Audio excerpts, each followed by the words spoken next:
ಆಯ್ತಾ, ನಿಮ್ದೊಂದು task complete ಆದಂಗೆ ಆಗುತ್ತೆ, ಖುಷಿ ಸಿಗುತ್ತೆ. ನೆಕ್ಸ್ಟ್ ನೀವು ಒಂದು ಸ್ನಾನ ಮಾಡ್ಕೋಬೋದು, ಅಲ್ಲಿ ಇದೊಂದು ಸಿಗುತ್ತೆ. ಹಂಗೆ ಈಗ ಬೆಲ್ಟ್ ಮಾಡೋದು ಈಟ್ ನಾಟ್ ಫ್ರಾಗ್ ಅಲ್ಲ ಹೇಳ್ತಾನೆ ಅಂದ್ರೆ ಬೆಳಿಗ್ಗೆ ಎದ್ದ ತಕ್ಷಣ ಯಾವ್ದು ಫ್ರಾಗ್, ಫಾರ್ ಎಕ್ಸಾಂಪಲ್ ಈಗ ನಿಮ್ಗೆ ಊಟ ಮಾಡ್ಬೇಕು ಅಂತ ಬೇರೆ ಎಲ್ಲ ತಿನ್ನಕ್ಕೆ ಇದೆ, ನೀವು ಕಪ್ಪೆ ತಿಂತೀರ, ಕಪ್ಪೆ ತಿನ್ಬೇಕು ಅಂದ್ರೆ ನೀವು ವಾಮಿಟ್ ಬಂದಾಗ ಸ್ಟಾರ್ಟಿಂಗ್ ಖುಷಿಯಾಗಿತ್ತು ಅಂದ್ರೆ ಲಾಸ್ಟ್ ದಿನ ಮಲ್ಕೋಬೇಕಾದ್ರೆ ನಿಂಗೆ ಅನ್ಸುತ್ತೆ ಏನು ಕೆಲಸ ಮಾಡ್ಬೇಕಾಗಿತ್ತು ಅಂತ. ನೀವು ಫಸ್ಟೇ ಕೆಲಸ ಮಾಡ್ಬಿಟ್ಟಿದ್ರೆ ಪೂರ್ತಿ ದಿನ ಖುಷಿಯಾಗಿರ್ಬೋದು ಅಂತ ಅನ್ಸುತ್ತೆ. ಅದೇ 21 ವೇಸ್ ಹೇಳ್ಕೊಡ್ತಾನೆ ನಾನು. 21 ವೇಸ್ ಇದೆ ಅದರಲ್ಲಿ. ಈಗ 10th ವೇಲ್ ಇದೆ. 10th ವೇಲ್ ಇಲ್ಲ NCC ಬೇರೆ ಜಿಮ್ ಬೇರೆ. ನಮ್ ಕಮಾಂಡ್ರ್ ಜಿಮ್ ಅಂದ್ರೆ ರಪ್ಪ ನೋಡ್ಬಿಡುವ. ಇಲ್ಲ ನಿಜ, ನೀ ಜಿಮ್ ಬಾ ನನ್ ಜೊತೆ, 6 ಪ್ಯಾಕ್ ಬರ್ಸ್ತೀನಿ ಆ ಫ್ಯಾಮಿಲಿ ಪ್ಯಾಕ್ ಇಂದ.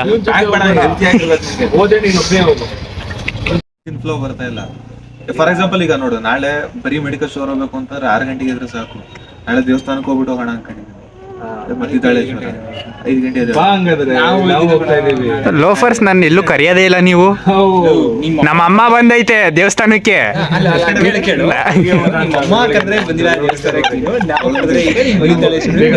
ಅಲ್ಲ ಫ್ಯಾಮಿಲಿ ಜೊತೆ ಹೋಗೋದಕ್ಕೂ ಫ್ರೆಂಡ್ಸ್ ಜೊತೆ ಹೋಗೋದಕ್ಕೂ ಡಿಫ್ರೆನ್ಸ್ ಐತೆ ಕಣ. ನಂದು ನನಗೆ ಒಬ್ಬ ನಾನು ಆಕ್ಚುಲಿ ಸೀಕ್ರೆಟ್ಸ್ ಓದ್ತಾ ಇದ್ನಲ್ಲ, ಸೀಕ್ರೆಟ್ಸ್ ಮತ್ತೆ ನಾನು ಮೆಡಿಟೇಷನ್ಸ್ ಇಂದ ಶುರು ಮಾಡಿದ್ದು ನಾನು. ಅದು ಆಕ್ಚುಲಿ ಅದೇನೋ ಐತೈತೆ ಅಂದ್ರೆ ಎಂಪರರು, ಕಿಂಗು, ಬಟ್ ಮತ್ತೆ ಫಿಲಾಸಫರ್. ನನಗೆ ಆಕ್ಚುಲಿ ಆ ತರ ಇಷ್ಟ ನನಗೆ.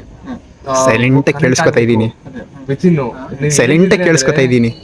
ಮಾತಾಡು ಮಗ, ನೀನ್ ಮಾತಾಡು, ನೀನ್ ಚೆನ್ನಾಗಿರ್ಬೇಕು. ಒಂದೊಂದು ರಿಲೇಟಬಲ್ ಇದ್ರೆ ಮಾತ್ರ ಇಷ್ಟ ಆಗೋದು ನನಗೆ, ಕಂಟಿನ್ಯೂ ಮಾಡೋಕ್ಕಾಗೋದು. ನನಗೆ ಅರ್ಥ ಆದ್ರೆ ಎಕ್ಸ್ಪೀರಿಯನ್ಸ್ ಅಂತ ನಾನು ಹೇಳ್ತಾ ಇಲ್ಲ, ಬಟ್ ರಿಲೇಟಬಲ್ ಇರ್ಬೇಕು ನೋಡಪ್ಪ, ಅದೇ ನಿಜ. ಪಾಡ್ಕಾಸ್ಟ್ ಆಗೋಯ್ತು ನಿಜವಾಗ್ಲೂ. ಇದು ಭಜನೆಗಳು ಮಾಡೋದನ್ನ ಯಾವ್ದಾದ್ರು ಕಲ್ತಿದ್ಯಾ? ಭಜನೆ ಅಲ್ಲ, ಬರೀ ಸ್ತೋತ್ರ. ಇದು ಪಡಿಸಕೇನಾ? ಲೈಕ್ ಮಾಮೂಲಿ ಇದೆ ನೋಡು, ರುದ್ರಾಷ್ಟಕಂ ಐತೆ, ಜಗನ್ನಾಥಾಷ್ಟಕಂ ಐತೆ, ಅಷ್ಟಕಂ ಮಹಾಭಾರತ ಪಠಿಸ್ತಾ ಇರೋಕೆ ತಾನೇ ಮನ್ಸಲ್ಲಿ ಮಾಮೂಲಿ ಪಠಿಸ್ತು ಅಥವಾ ಬೆಳಿಗ್ಗೆ ಸ್ನಾನ. ಆಕ್ಚುಲಿ ಅದು ಬೆಟರ್. ಅದು ಚೆನ್ನಾಗಿದೆ, ಮಾತಾಡ್ರು. ಏನಾಯ್ತು? ಇವನು ನಾಳೆ ನೋಡ್ಕೋ, ರೀಲ್ಸ್ ಮಾಡಿ ಹಾಕ್ಬಿಡ್ತಾನೆ. ಹಾಕ್ತೀನಿ, ನಿಜ ಹಾಕ್ತೀನಿ, ಚೆನ್ನಾಗಿರುತ್ತೆ. ಆಯ್ತು. ಅರ್ಜುನ್ ನಾವ್ ಇದೆಲ್ಲ ಮಾಡಿದಿದ್ರೆ ಹೆಂಗಿರ್ತಿದ್ರು ಜೀವನದಲ್ಲಿ. ಇದು ನೋಡಿದೆ, ಅದು ರುದ್ರಾಷ್ಟಕಂ 21 ವರ್ಷ ವೇಸ್ಟ್ ಮಾಡ್ಬಿಟ್ವು ನಿಜ, ನಿಜವಾಗ್ಲೂ. ಒಂದು ಪದಕ್ಕೆ 100 ಎಷ್ಟು ತುಂಬಾ ಅರ್ಥಗಳಿರ್ತದೋ.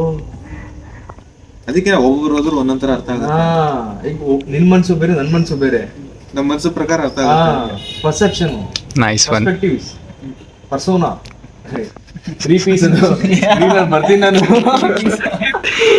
ಮೈ ಗಾಡ್. ಅಂದ್ರೆ ಬರೀ ನಮ್ಮ ಅದರಲ್ಲಿ ಕಾಶಿ ಇದು ಕಾವಲುಗಾರ, ಅದ್ರಲ್ಲಿ ಹೇಳ್ತಾರೆ ಮೃತ್ಯು ಕೂಡ ಕಾಲಭೈರವನ ಪರ್ಮಿಷನ್ ಇಲ್ಲದೆ ಕಾಶಿ ಒಳಗ್ ಬರಲ್ಲ.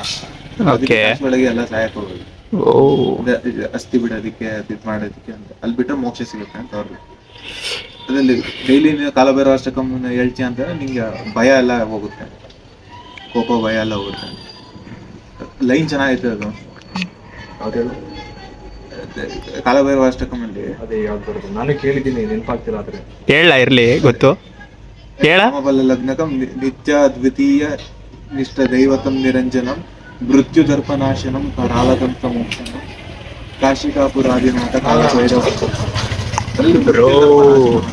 ಮೃತ್ಯುವಿನ ದರ್ಪವನ್ನೇ ನಾಶ ಮಾಡುತ್ತೆ, ನಮ್ದು ಯಾವ ದರ್ಪ ಮುಂದೆ. ಮತ್ತೆ ಇದೇ ಇದೆ, ಕಾಶಿಗೆ ಹೋದ್ರೆ ಭೈರವ ದಂಡನೆ ಅಂತ ಇದೆ. ಇಂಟೆನ್ಸ್ ಫಿಸಿಕಲ್ ಮೆಂಟಲ್, ಇದು ಒಂಥರ ಟ್ರೈನಿಂಗ್ ತರ. ಬಟ್ ಅದು ಚೆನ್ನಾಗಿರುತ್ತೆ ಮಾತ್ರ. ಅದು ಬಿಟ್ಟು ಬಂತಂದ್ರೆ ನೀನ್ ಅಹಂಕಾರ ಎಲ್ಲ ಕರಗುತ್ತೆ ಅಂತ ಹೇಳ್ತಾರೆ. ಫಸ್ಟ್ ಅಹಂಕಾರ ಬಿಡಬೇಕು. ಮದನ್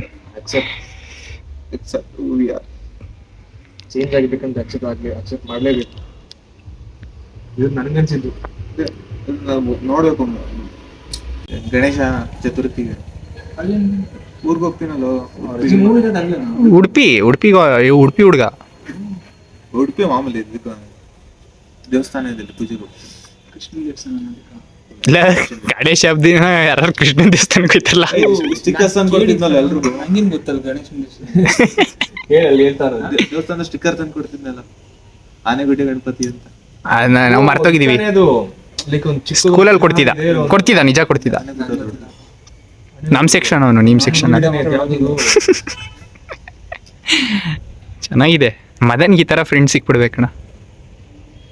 ಸಿಕ್ಕಿದ್ದಾರೆ, ಅದು ಹಂಗಂತಲ್ಲ. ಆಫನ್ ಆಗಿ ಸಿಗ್ಬೇಕು. ಅದೇ ಒಂದು